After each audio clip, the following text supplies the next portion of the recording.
দাদা কি করতেছেন? এই যে ব্লিচিং পাউডার ছিটাচ্ছি। খালি ব্লিচিং?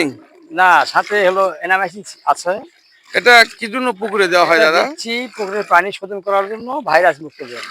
ও আচ্ছা আচ্ছা, তাতে কি মাছের তাতে গ্রোথ ভালো? মাছের গ্রোথ ভালো হবে, এতে অতি তাড়াতাড়ি ভাইরাস আসবে না। ও আচ্ছা এই জন্য আচ্ছা। দিচ্ছি। এটা কিভাবে দিবেন আপনি এখন? এটা পানি দিয়ে গুলে দিব, দেওয়ার পর গুলে ছিটিয়ে দিব।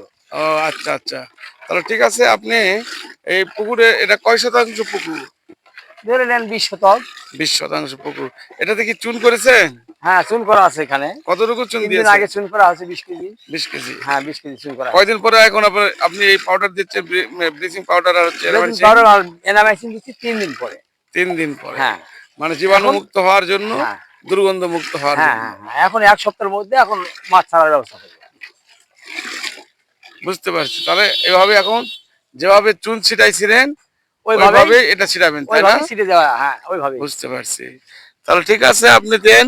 আচ্ছা দেখি আমরা এই আল্লাহর রহমতে আমরা আচ্ছা। এই শিক্ষাটা যেন সবাইকে দিতে পারি।